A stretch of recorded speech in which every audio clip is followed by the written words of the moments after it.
friends at Star Thrifter, and I kind of have a combination video for you today. One is how to combat the depression that goes along with reselling, and then I'll show you what will be listed today.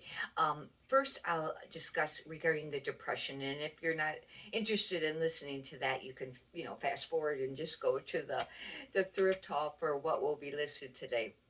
But with reselling, and it can happen with a lot of different types of jobs, but with reselling and you're self-employed, it's very easy sometimes to become depressed. Especially this year has been kind of challenging for a lot of resellers because sales have been low at different times. And I know that, you'll watch some other videos and man, they're just like, got tons of sales and making tons of money, and you're thinking, you go, girl. To the other ones, you're trying to be happy for them, but you're really depressed. You know how that goes.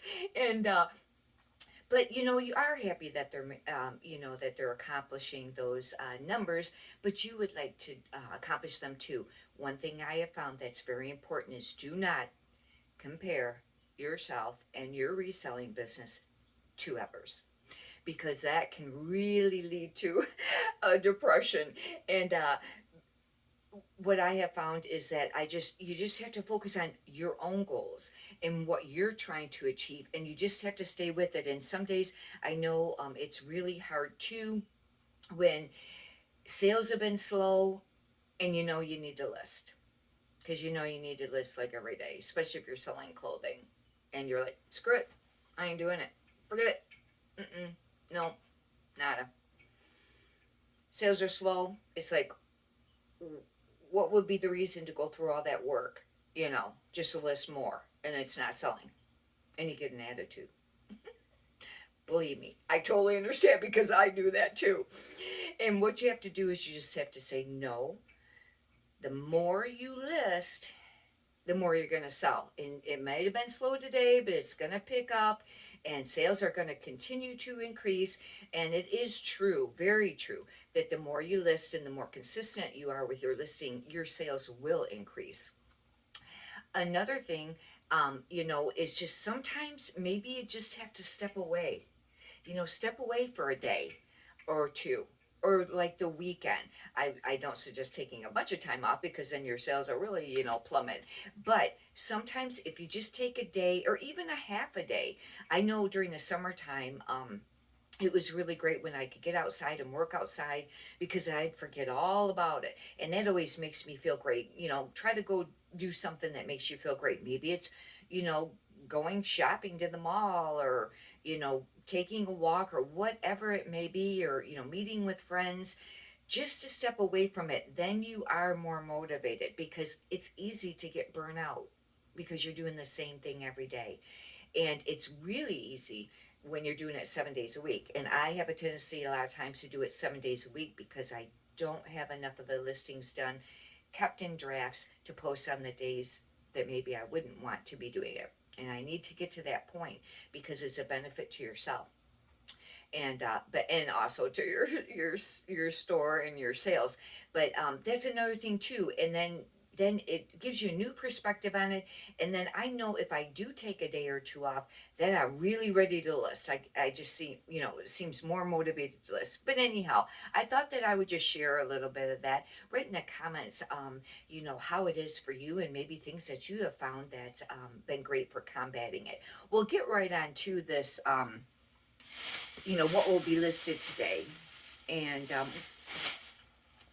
one other thing I did want to mention, if you are new to reselling, and you're trying to learn the brands, don't get discouraged, because I know it's very easy to get discouraged, especially when you're doing clothing, because when I started out, I didn't know any of the brands and what to pick up or anything like that.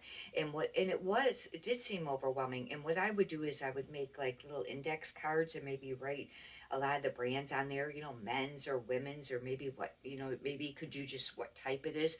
But what I found was the easiest for me is to only try to memorize and learn maybe 1 to 5 brands at a time. And that really, was a benefit. And you will get there. I've been reselling for about 9 years. When I first started out, I sold a little bit of everything, and with the clothing, but then I now basically all clothing. I do shoes once in a while.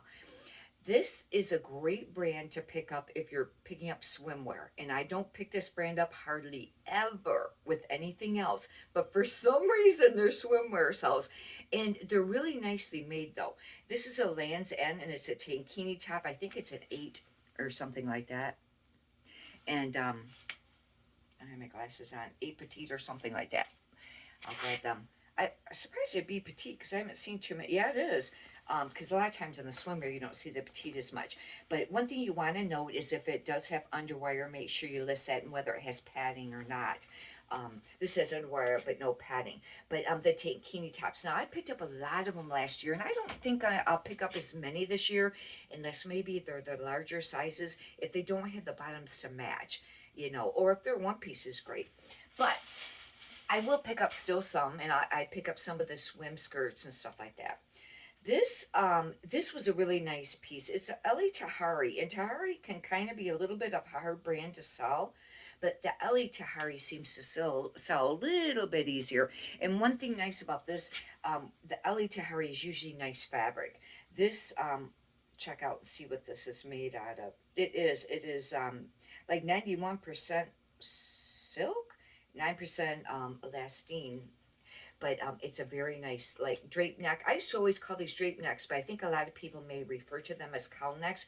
You might want to use both when you're doing keywords. This is new with tags, and I don't pick up hardly anything that was part. I think was this part of this. This is part of the Stitch Fix, and I don't know if that's really very popular anymore. But this is called a Bella Dalla, and it's a large, and I took a chance on this because I got this probably for like $1. But I gotta stop doing that and doing comps because you just don't want a lot of stuff in your store that's not going to move. This is like it's a plaid, and it's a little tank top.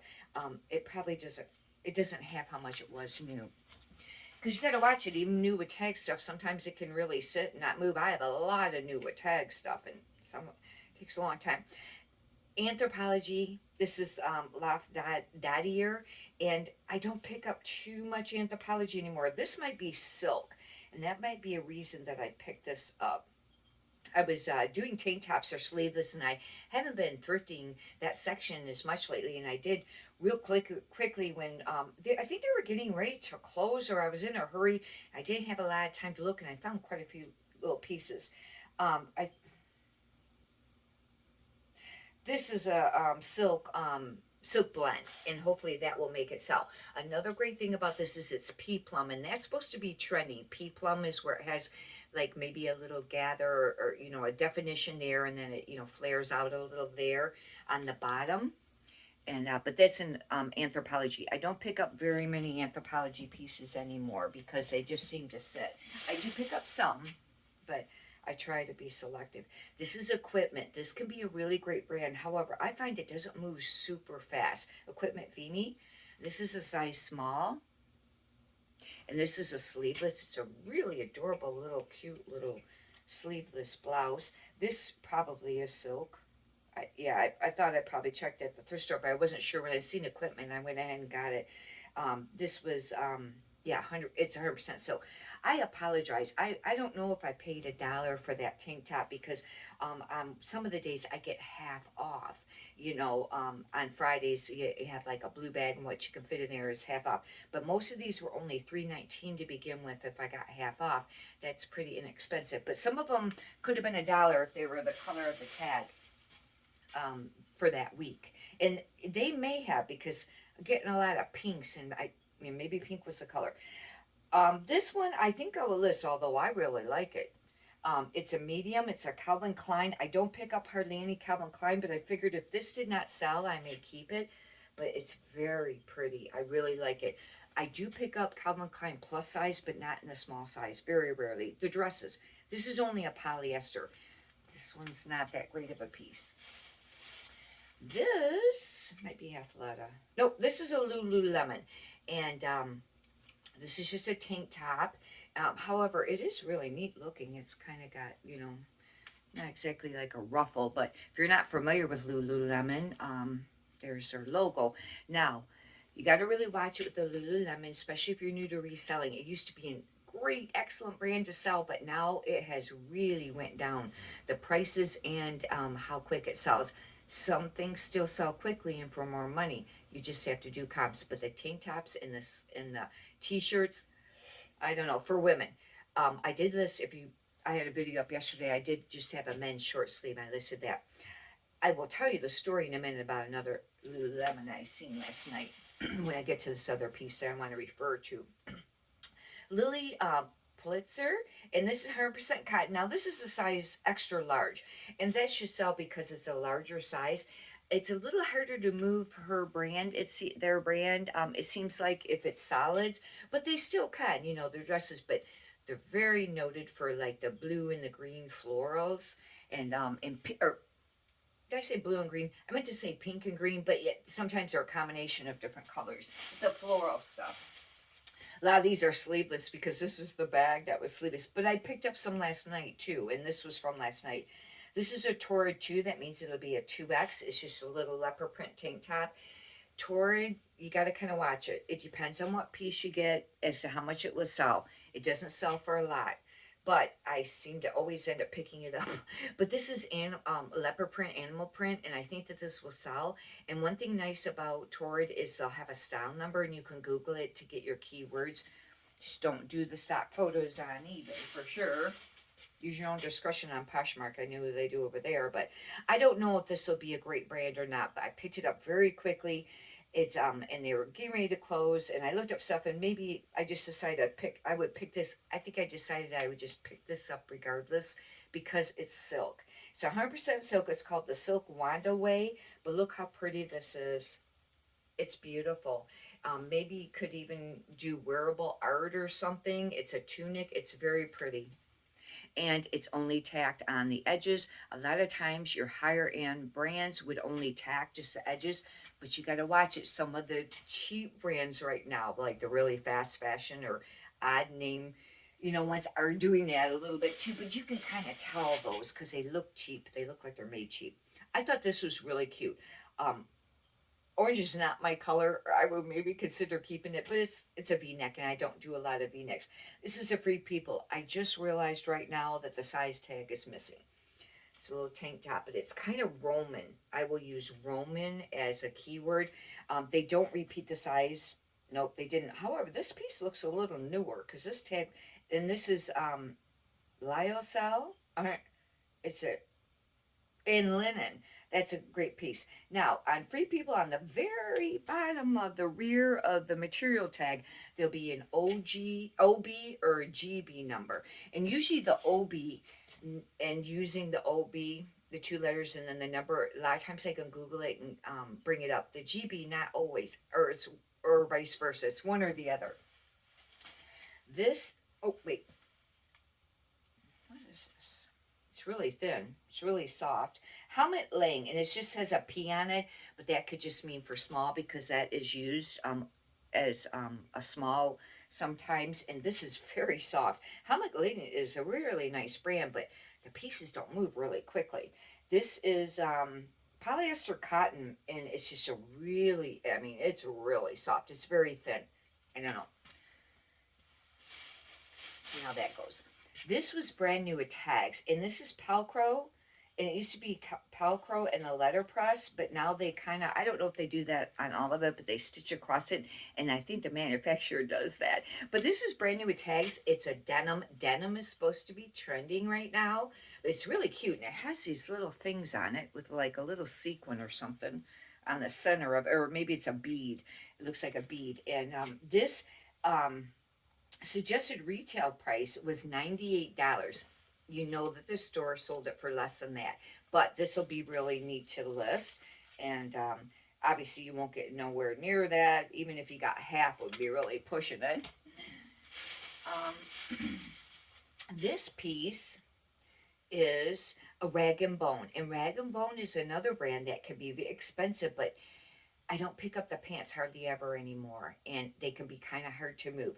But not to say you shouldn't do comps, but just I've noticed that in the shorts that of course they probably were, you know, skinny leg and stuff like that. This is an extra small, and so it's a little tank top. Pretty sure this is all silk because it feels like it. I might have checked it. I probably checked at the store. I don't know if I did. It's 100% silk. That will be another benefit for selling that. Sure doesn't seem like 15 items, does it? And I counted it before I did this, when I brought the band in. Okay, I got to talk about this. I was thrifting last night going through the tank tops, and I mentioned that I would mention another Lululemon, and they had a tank top there.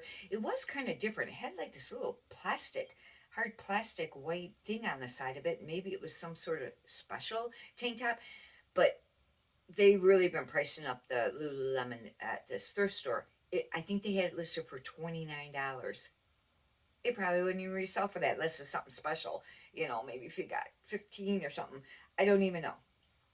I probably shouldn't, but I sold a Lululemon sweater yesterday because I'd had it for a while, small or extra small, for like $12. And I know I probably should have kept it, but I didn't realize that till after. It was a neat army green.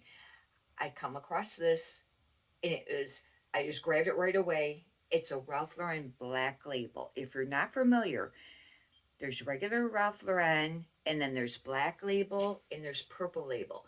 The purple label is like the highest. The black label would be just under that, and then like some of your other Ralph Lauren's and things like that. And I knew it was really soft. It's 100% cashmere, and it's one of the really soft cashmeres. Where it's just like super soft. And I was like super happy about this because they had that Lululemon price for like 19 or 29, but I swear it was like $29. This one was only $3.19, and I got 25% off last night for senior citizen. It was really cool. I figured, okay, it's a sleeveless, turtleneck or whatever. I get it home and look at it. Somebody cut the sleeves off this sweater. Who does that?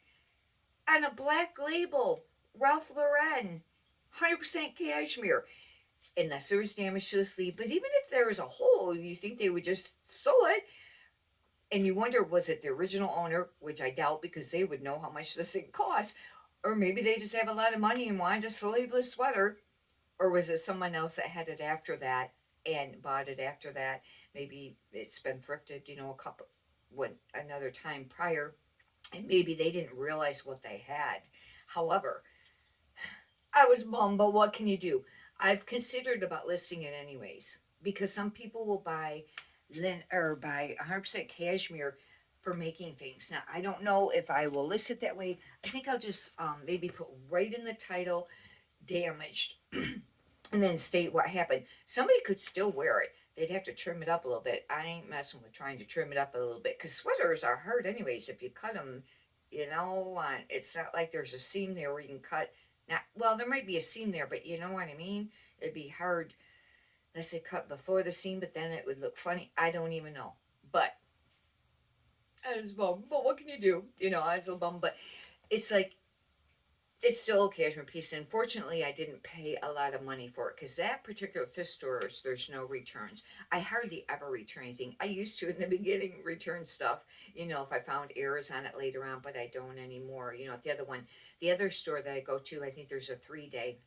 And I kind of forgot about that, but I buy a lot of stuff from those places, and all the people that work there are very, nice for the most part, and you don't want to cause problems for them, and especially you don't want to cause any issues as far as them not being happy because you're returning a lot of things, and if you're only paying like $1, but if you're paying a lot, it'd be a different story. Anyhow, hopefully you've enjoyed this. If you'd like, you could subscribe, and if you could push the thumbs up button, I greatly appreciate that too. Many prosperous sales to you. Thank you.